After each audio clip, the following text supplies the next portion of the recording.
Today's topic is more aligned with the business end of the podcast. A lot of the episodes before this have been around the art. Today is focused on the business end, and specifically, we're going to focus on money. Now, we can do many episodes around the topic of money. Today, we're going to frame money in thinking about how much to invest in yourself. And I want to also bring in that when I say to invest in yourself also means to invest in your business, because as solopreneurs, you probably maybe have just a one-person business, or you're wanting to create a one-person business, and maybe that is a freelancer, maybe that is more under the entity of a business. Regardless, we are the business. That our sense of embodiment and growth and work we do on ourselves directly correlates to the health and vitality of our business. So it's kind of hard to separate the two. However, I do believe we should separate the two. We should see ourselves as one individuals that have a business, and because it helps us to see the entity of a business almost as if we have birthed a baby. We have birthed this life into the world. And this is why I tell people, if you can, to create an LLC, because psychologically that creates this separation. Psychologically, there is this birth of, okay, now I have a business. And it's pretty simple to go on LegalZoom and move through the processes of creating an LLC. This was super profound and transformational for when I did it in the end of 2018, beginning of 2019. And that year in 2019 was the year where I made enough that I considered myself making it, which was $39,000. I made enough that if that was the only money I made, I was fine. I had supported myself. I had succeeded in my dreams. It was just to be able to make enough money to support myself. And so, some people get into this work, and maybe if you're in the work for the right reasons, at least I think that's the initial focus. It's like, let's just get the money where you can do the thing that you love, right? There's some people I talk to where they want to not leave their job that they don't like, but they are demanding that they start the job that they love, making $180,000 because that's what they made at their old job. And it's just probably not going to work that way. So creating an LLC is just a psychological shift that I encourage people to do if you haven't yet. And I didn't do it for years, so don't feel like you're not there if you're not doing it, but something to think about. Because what that does is, again, it creates this entity that is, in a sense, a baby. And so when we're now talking about money, I want us to use the analogy that money is to our business as food is to a baby, that it needs energy, it needs nourishment in order to grow. And so continually looking at how are you investing in yourself and your business is showing you how are you working to grow your baby, to grow your business. And so to approach this topic properly, let's backtrack a moment and let's talk a little bit about what is money. Now, that's a huge question that I don't even pretend to have the right answer to by any means. And so some might answer this question as money is a tool. Some might talk about the energy and say, well, money is freedom. Money is security. The issue I have with money being freedom or security is that if that's what we're saying, then what we're saying is actually we can never feel free or secure without money. We are attaching that externally to money, which is just not true. There are many people who can feel a sense of freedom and security without money. So I would pause or offer a reflection if that's how you think money is. And I'm going to give you some ideas on how I look at it, and maybe they're helpful. At the heart, money is a story. It's a story that we are creating about it. And we each have our own story based on how we grew up. And these stories really impact how we think and how we act with money now. And there's such a wide spectrum of what that looks like. And so, without getting too far into each person's stories, let's look at the definition of money that I think is pretty simple, obvious, and one that I think is going to most support the topic that I want to talk about today. And that is, money is currency. And the root word there is current. And the metaphor I want you to think about is water. Money is like water. It's a flowing current of energy. And what is crucial is that, like water, there is a flow. Water that is still becomes stagnant, becomes dirty. When a river flows, it stays fresh and clean. And so having some flow of money that's moving in and out of your life is how I want to set this topic up. And if money is a current, what is it carrying? And what that is money is carrying our intentions. And so water can carry with it a toxicity, or it can carry with it a clear, fresh nourishment. And so it becomes neutral in that way. And so we have to start to look at money as this neutral current that we can imbue what energy we give to it. For so many, money is a source of distaste. There is both this grasping at getting it, like I need more, and then there's this fear around having it, holding it, and not losing it. And at the root of both of those actions, at the root of grasping and fear, is the energy of not enough. It's the energy of scarcity. And so if you feel like any of that describes you, like there's this kind of this desperation, there's this neediness for it, but there's also this fear of losing it when you have it, I want to just send you lots of love. It's okay. And that this points to where some of the work is. Because if you're wanting to create a flow, a sufficiency, a sense of abundance, of enoughness, it starts with rooting out the energy that we feel around the money that's coming in and out of our life. And so I talked about this in an earlier episode called Transforming Your Relationship with Money, where we discussed a lot of Lynn Twist's beautiful book, The Soul of Money. And she discusses in that book the lie of scarcity, that scarcity is actually a made up lie. And in the mindset of scarcity, our relationships with money is an expression of fear, a fear that drives us in an endless and unfulfilling chase for more, or into compromises that promise a way out of the chase or discomfort. And so, rich or poor, you can feel like you don't have enough. There are millionaires that feel like they don't have enough. Billionaires feel like they don't have enough, as much as people that are in actual poverty. Yet, there are people out there who have no money, like the Ashuar tribe, that have a sense of sufficiency, that there is enoughness, even though they're living without money. So it's never about an amount of money. This is a big point I want to drive home. And to understand what investing is, we first need to work through the fears and shift into what Lynn calls the truth of sufficiency. This state that we feel like there is enough. And although the money in our bank account might fluctuate up or down, at the core, there is a sufficiency. When we need money, it shows up and we can rest in that. Mother Teresa used to say that God will just provide.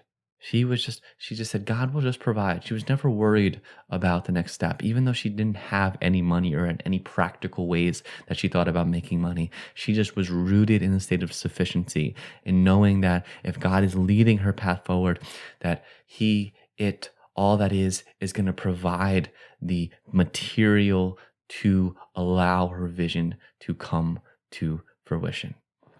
I'll riff here on a little story that shows that we get enough at the time that we need it. I mentioned in the last podcast about quitting my job and not really having a lot of money and waiting for this job to manifest. And this was before that gig for Costco that I mentioned manifested. And I still was trying to figure out how to make a living. And I did something kind of radical that I won't get into the full story of, but long story short, I thought that I had an opportunity to meet someone who was going to help me, and I booked a flight for $700 the night of. And long story short, that wasn't the right thing to do. Didn't really end up meeting with that person and had to fly back to San Diego. All of this costing me about $1,000 on this impulse, this calling that was misguided. And I was feeling really down and depleted. And this is where grace, this is where the divine showed itself to give me what I needed. I was walking on the beach with a friend, and this friend had met someone that they knew walking by, and they start talking, and the person walking by says, "Oh, Lyft is doing this thing where they're giving you $1,000 for every new person that you get to sign up to drive. Each will get $1,000." And I was like, whoa, I drive Lyft. I just started driving Lyft. Wow, I just lost $1,000 doing this plane thing. This is perfect. So I took that information. I went home. I immediately reached out to like 6 people and said, "Hey, there's this crazy thing. Da, da, da, da, da." And 6 people said they were going to do it. And I was like, oh my gosh, I'm going to have $6,000. I've literally never had that much money in my bank account. At this point, remember, I was pretty much drinking all of my money away and living paycheck to paycheck. So this was right after that, quitting my job. So I would have never had that amount of money in my bank account. And long story short, 5 of those people don't sign up in time. What happens is that everyone thinks this is an amazing deal and they just flood Lyft, and Lyft ends up shutting down the promo within like 8 hours. But in that 8 hours, I had one friend who I mentioned it sign up, and we did what we needed to do. He took his Lyft ride, I took my Lyft ride, and we each made $1,000. And I made back the money that I lost making that crazy move. And so at the time, $6,000 would have been too much. I didn't have the energy to handle and work with that. I would have gotten too excited about it. I would have been too weird with it. It wasn't meant for me. But the divine was saying, we got you.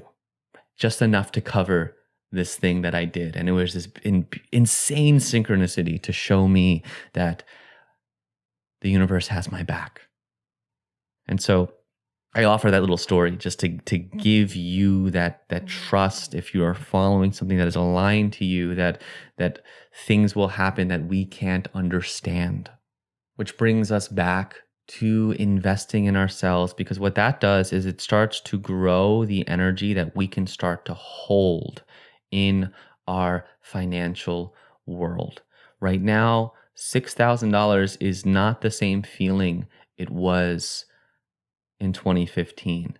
And I'm imagining if you look back at how you feel around amounts of money, you would see that years ago, certain amounts maybe felt a lot bigger than they do right now. And we, in a very energetic sense, feel a different way towards that amount. And so to think about the energy to grow that sense of what we can hold in our bodies.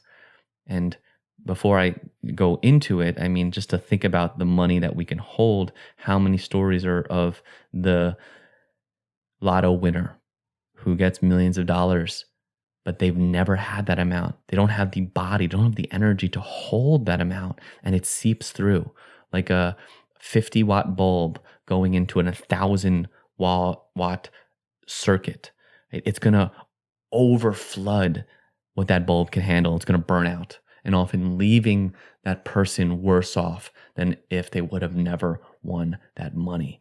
And so it's a really good example of how we have to kind of build our own space of energy, our own body of energy that we can hold the money that's moving in and out. Because just as 6,000 coming in seemed crazy at the time, so did 6,000 going out. That would have been seen insane at the time. But I'm at a point now where neither of those feels like out of reach, or neither of those feels like it's a crazy number.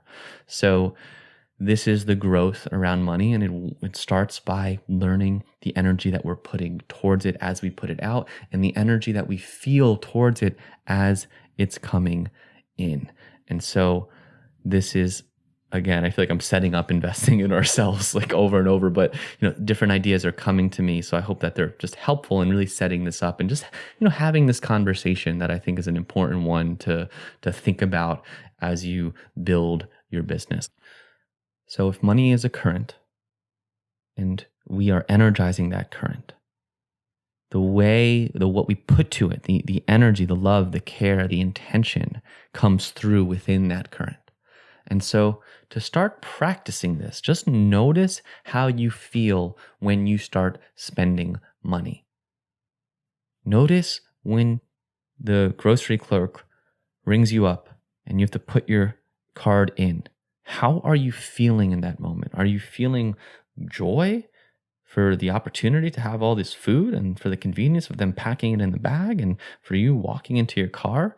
Are you feeling like, oh man, that was expensive strawberries? Are you critical? Are you feeling like there's a sense of lack or scarcity? And so it's in these little everyday moments that we can really start shifting, because you're going to buy groceries anyway. Can you shift into a state of gratitude?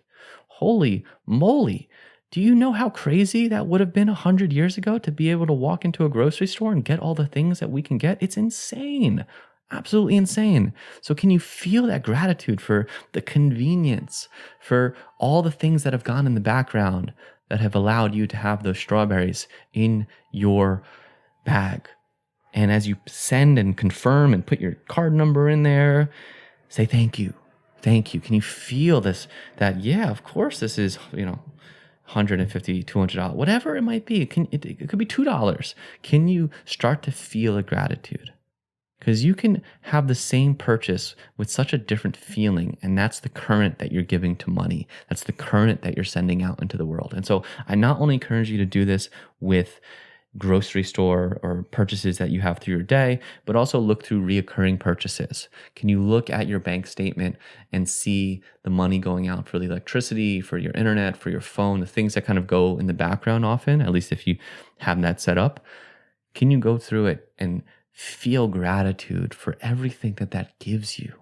For being able to walk into your house and have the lights turn on, to just start to bring a sense of positive energy to your money, to the current that's sending out into the world.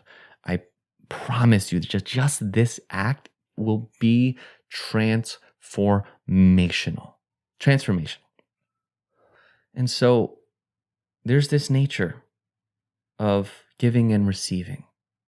And if we have a non-dual lens, that the energy that we put money, we send that current out with, is the energy that it can then come back with. And so if we often feel guilty for buying a lot of things, maybe we also feel guilty when we make a lot of money. Maybe there's this energy like this is like a bad thing, or I'm not supposed to have this. And so I like to think it starts with feeling the money that sending out first, feeling how we're charging that, and then noticing how it comes in. Because really the movement in and out of our lives of money is not necessarily equal. It is true we live in a toxic consumerist culture, but that doesn't mean that spending money is consuming. A consumer is someone who takes, diminishes, or destroys. And that might be the case if we buy gadgets or cars or shirts. And that doesn't mean we don't want to buy those things or do it with a positive energy, but those things are eventually going to go away. And so when I think about how do I be a steward of money, that's what I want you to think about, is shifting from consumer to a steward, that money is moving in and out of your life. And what stewarding is if you do it with investment, it is a generative act, that it's actually creating more value than what you started with. And I like to think about it simply in paying for a personal trainer. It's a win-win for everyone. I leave stronger. The trainer's energy is appreciated. There's nothing that's really lost. Actually, something new is emerging. In this case, muscles and a better heart rate. And so this concept of spending money can be generative is why it's pretty much easier for me to spend thousands of dollars on self-development, but tougher to buy new clothes, is because I don't get a lot of value out of those clothes after the first time. But the development, I'm continuing to draw on things that I've learned or things that I've grown from or healed or transformed. I'm continuing to imbue them in my life and integrate them in my life for years to come. And it really just comes down to the things that we value and recognizing that our financial choices are a statement of who we are and what we care about. And so you can use your money to show the universe, this is what I care about. And what better thing to care about than yourself? And this is where really thinking of how much to invest in yourself is. There's no right number that I can give you, but I'm going to get some practical things and talk about where you're at in your journey and how I think about investing in yourself, because I don't want you to do anything that is going to make you feel unsafe financially. I don't believe in that by any means. And so I'm going to offer some ideas and maybe give you to think about, because if you can see this as investing in yourself and see that that is going to grow your business tenfold. I had a mentor tell me that every dollar you put in your business, and I believe every dollar you put in yourself, comes back tenfold. Hale Elrod, the author of The Miracle Morning, states that the level of personal development is directly related to your level of success. And I think that's success in every area of life, but especially in what we're talking about in this art and business of meditation podcast. The more that we can grow, the more that that's shown in how we show up and the work that we give to the world. Okay, so take everything as part of my opinion, and please check with yourself before doing anything that feels unsafe. I don't want you to do anything that feels unsafe. I want this money to feel like it's working for you. That's what investment is it's working, it's compounding, and it's important to be safe, because there's also a lot of predators out there. A principle that I want to drive home is that I don't believe you should go into debt in order to invest in yourself, because the nature of debt is actually the opposite of investment. It is a divestment. That being in debt, being in credit card debt, having that percentage, you are actually losing money, and energetically it is sucking money from your business, sucking money from you, taking life energy away from you. And so I'm a big proponent, and this comes from having my upbringing. I was fortunate to have parents who enforced and reinforced that if you don't have cash, you can't afford it. That doesn't mean I don't use credit cards. I just pay the credit cards off at the end of each month. However, if I don't have the money, if it feels like it's going to put me in a bad financial situation, and especially if I'm going to go in debt, I don't think about it.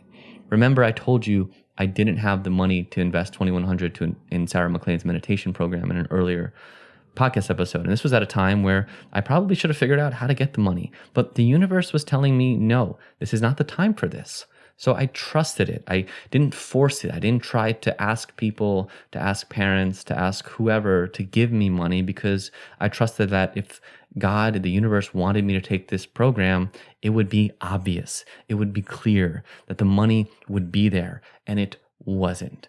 And so I let that go, and I trusted that my own path was perfect, and I will figure out a way to do this next program. If you listen to one of my episodes on here with Ann Sussman interview, she talks about actually doing that exact same meditation teacher training, but it was after she had gotten $25,000 from a deceased relative. And it was like a sign that this was what she was meant to use this money on. And so her case was different, right? The universe showed her, the universe gave her that money. Remember that personal story and the story of Mother Teresa. Trust that it will make sense. And what does making sense mean?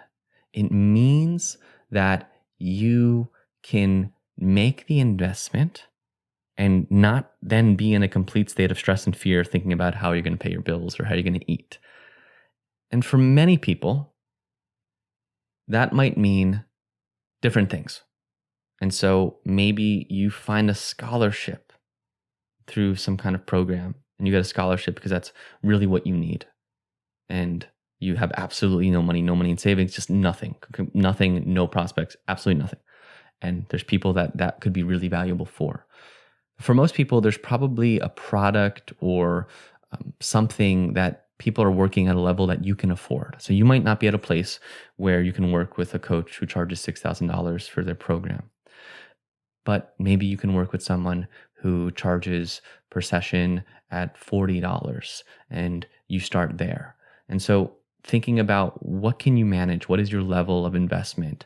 And at the beginning, if you don't have something saved, if you don't have a nest egg, if you don't have a big capital that you're intending to put into your business, then you're going to have to kind of be more lean startup. Lean Startup is a book by Chris Guillebeau. I don't know if I'm saying his last name right. I actually haven't read the book, but the essence of a lean startup is using what you have, spending a little amount of money, but intentionally really spending that money in a way that's going to start to grow it and a sustained growth. You much rather have sustained growth over 10 years than ups and downs and crazy rocky roads. Sustainability, patience, you're in this for the long game.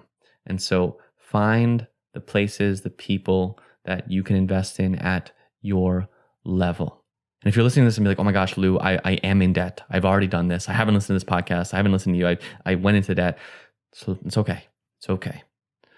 What I want you to do is, one, really embrace that it's okay. And please put energy into clearing that debt.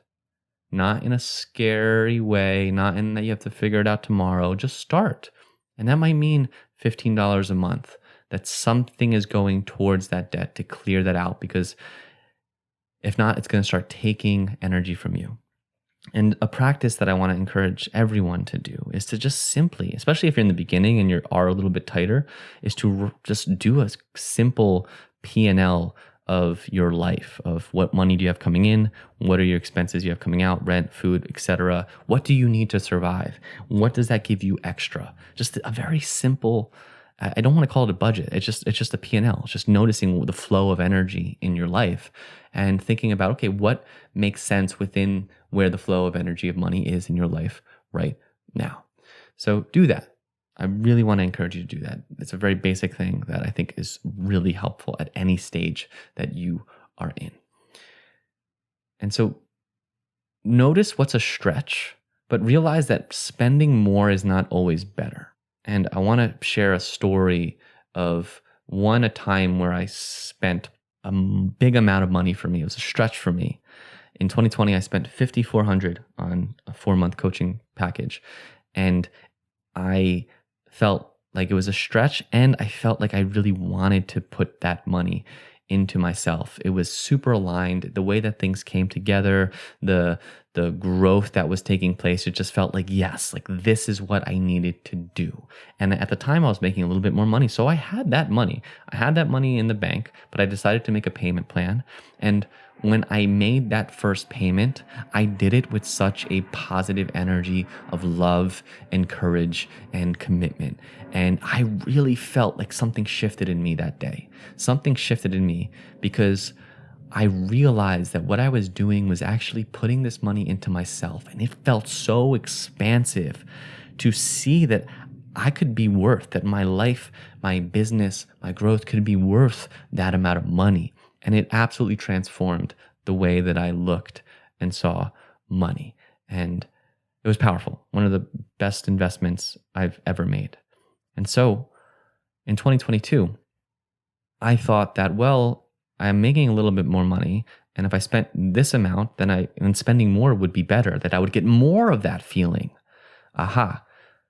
I was misguided because it's not about the amount. I said this in the beginning. It's never about the amount. It's about the energy behind it. But I didn't realize that. So I spent $8,800 on a 4-month coaching package. Yet the energy behind it was FOMO and it was expectation. And I did not feel nearly close to how I felt in that beginning. I felt like I didn't get the value that I spent, but that was not on the coach. It was really on me. It was my energy that I spent it with, and it was a really powerful lesson. So how much should you invest? It really comes down to one, if you have savings, if you have an income, what that looks like. That's why I said doing the P&L is really important. And I would just start with that energy of shifting internally, showing gratitude for money coming in and showing gratitude for money that's coming out. The more you can let money go, the more that gives a state of abundance, but not doing it in a way that's stupid and not doing it in order to get money to come to you. We'll talk a little bit more about giving and receive. So initially in your business journey, you're going to be spending more than you're making, right? You're going to be investing more than's coming back. Just think of school. If you go to college, you spend years investing into that college, and eventually, hopefully, you make that money back, although that's not the case anymore. So in this journey, just know that the first year or 2 years or maybe 3 years or maybe 4 years, like myself, there's not a lot of money coming back. So maybe you're investing, 300, there's not even a percentage because you're making any money. So you're just putting money out, and then slowly you start having money coming in. And so maybe the money going out hits at 1 year. For me, it hit like 150%, meaning I spent 150% more than I made. And then there was a year, after that year, it shifted where I actually invested 60% of what I made. So now I was making a little bit more than I invested. Whoa, okay. And then the next year, it switched to like 30% of what I made. Okay, wow. But each year I was investing more money. I went from investing 4K to 6.5K to another 6K to 8,500 to 21,000. And so each of those years, I might have been investing more, but because I was making more, the percentage of my investment was actually much lower. And so it ended up, I kind of root in maybe like a 15 to 20% of the money I make as going back in. And there's people that would say to up that number, to say that, you're just giving more nourishment and energy to the baby, and it's not at its greatest growth yet. So to keep putting that money in. So it's going to be personal to you and your situation. And so it's trusting. I really want to encourage you to come back and invite in that connection with your source, your spirit. And if you are deciding on, is this something that I'm meant to do? Say, show me, make it clear, make it obvious. Give me the money for it. Make it clear for me. And if it's not, and you feel fear and you feel blocked and you feel like you're getting manipulated in order to do that, we'll talk about that in a second, then maybe that's not for you. Because there's a lot of manipulative things happen in this coaching world. And so it's important to think about that. There's some, people make this comment, which I just made, that you are worth it. I believe that I am worth it, and there is an energy that is worth it. But to use that in order to persuade someone to buy something for you, I think that's a bit shady. To tell them you're worth it to spend this amount of money with you when they're actually feeling really afraid is a manipulative tactic. And to make them feel guilt of, if it's important to you, you'll buy it. There's coaches that have that line, right? If this isn't really important to you, you're going to figure out a way.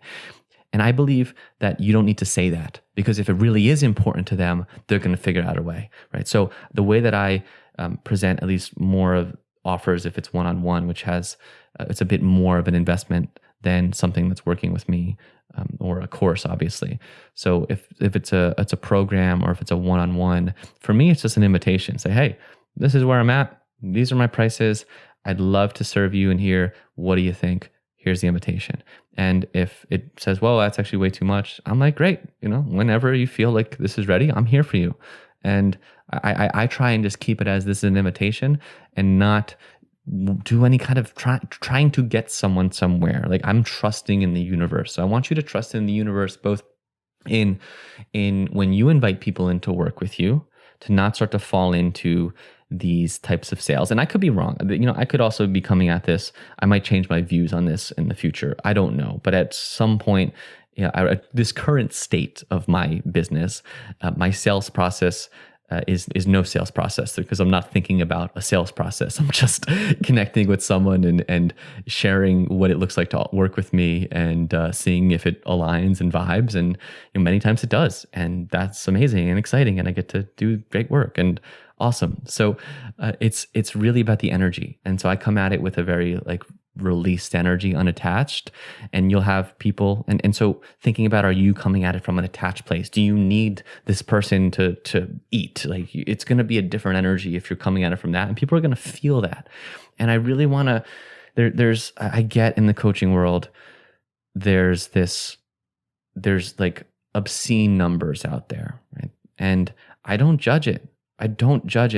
And I don't block myself from being someone who charges $50,000 a year to be coaching. I don't by any means charge that at the current rate, but you might hear that, and some people can get offended at that. I've had stuff come up for that. And for some people at a certain level like that, the same person who can spend $50,000 on a watch,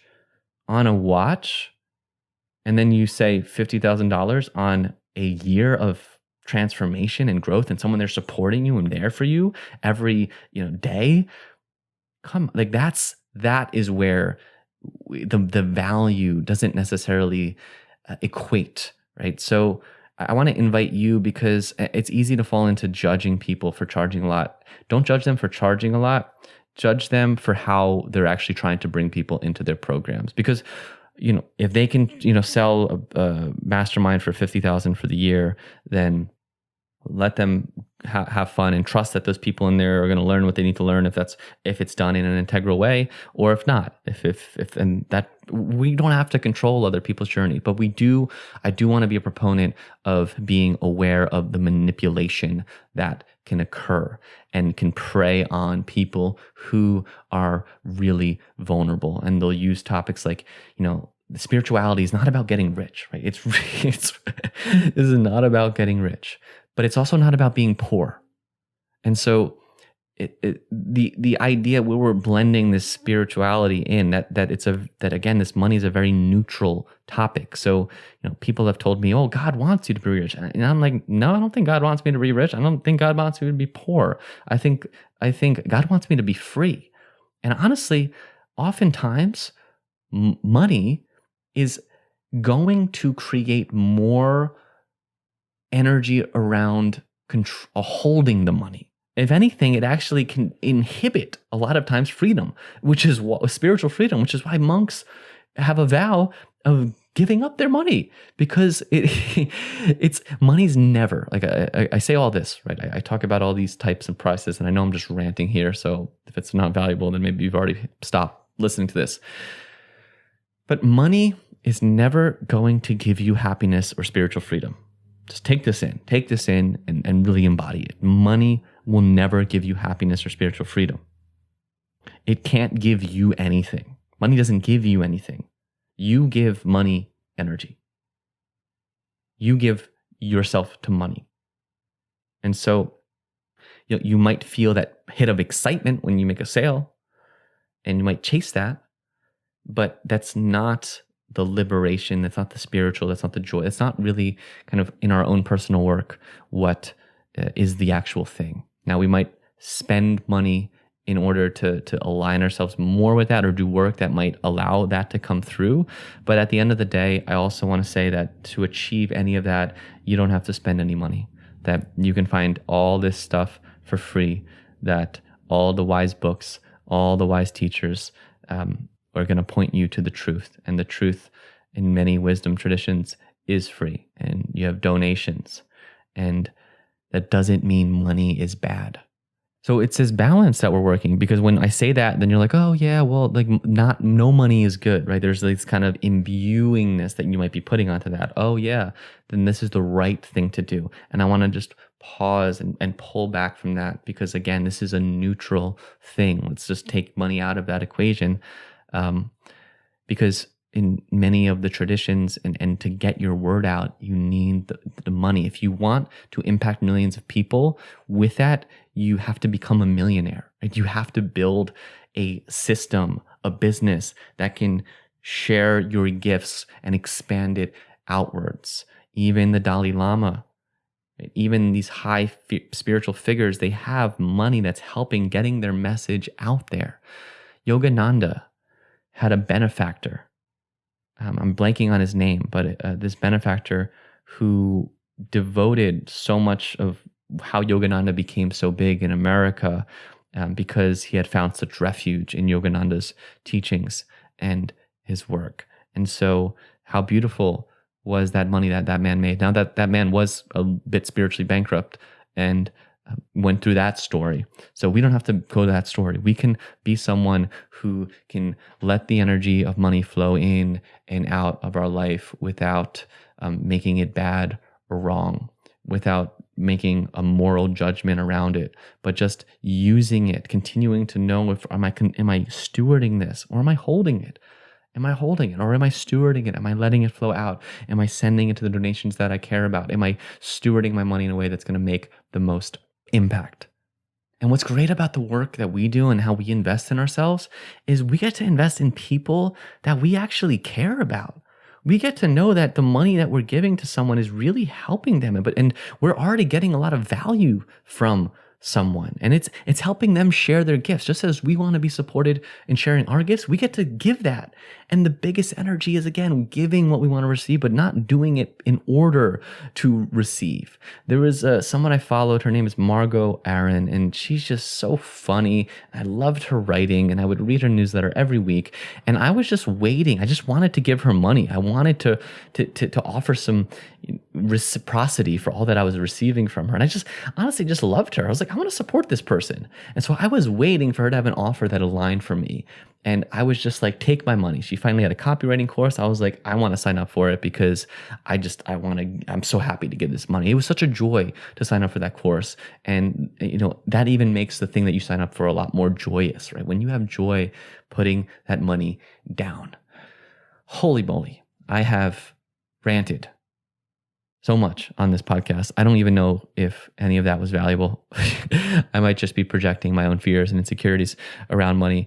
So I'm still doing the work too. So know that I'm basically not there by any means. But I also want this to be a conversation in the world that we're in, because it's an important conversation to think about and to just continue to get clear on how money is having an impact in our life and how we can use it as a tool, as a current to bring a lot more joy, goodness, truth, and beauty to the world.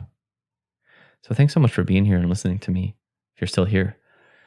Some people that I encourage you to learn from, Ramit Sethi. He has a Netflix show, How to Get Rich. He has a book, I Will Teach You to Be Rich. Both arrogant names I probably wouldn't check out, but he's got some good stuff and he's legit. And I have a good feeling around his integrity. So check him out, Ramit Sethi. And that book has literally saved me money. Good place to start when you're getting clear on your money. Lynn Twist, The Soul of Money, I mentioned her, quoted from her. Mr. Money Mustache, a man who retired at 30 years old and wrote a blog about it. I don't love a lot of his frugality. He's definitely someone more on the frugal end, so I don't vibe with everything he shares, but some really good practical things around investing that I encourage you to maybe check out. So let me know how this landed for you. What did this stir up? What are you judging? What do you like? What do you not like? Shoot me a message. And you can now send me a voice message. So if you click a link below this, there should be a link for SpeakerPipe, and you can drop me a voice message, a question, and I'll be happy to drop you a voice message and answer that question back, or maybe answer the question on the podcast. So thanks for being here. And to help you in your artistry, I have created a free course called Meditation Script Mastery. It is going to help you create unique, powerful, and evocative meditations that you can use to put online, that you can use in your classes, that you can share with clients, that you can learn how to find your unique voice, how to create meditations that no one else has created. I'm so excited about this course. I was originally going to charge for it. It's 7 lessons. It's only an hour long. I was originally going to charge for it because it's so valuable, but I really just want to give it away for free. And I want to reach as much people as I can to help them in their art of meditation. So head to meditationcreators.thinkific thinkific.com and go ahead and enroll for the course. Again, that's meditation creators.thinkific, thinkific.com, and you can enroll for free in this course. I should also have the link in the show notes for easy access, and let me know what you think. I hope you enjoy it. There's so many good ideas in there, so many good topics in there to explore that it's going to really help you create your art and create your meditation. So it's a gift to you, and I hope you enjoy it. Share it with friends, and sending you so much love and support. As always, we will talk again very soon. I'll beat my drum for you, I'll sing my song for you, I'll clap my hands to the beat that transforms into. I'll beat my drum for you, I'll sing my song for you, I'll clap my hands to the beat that transforms into.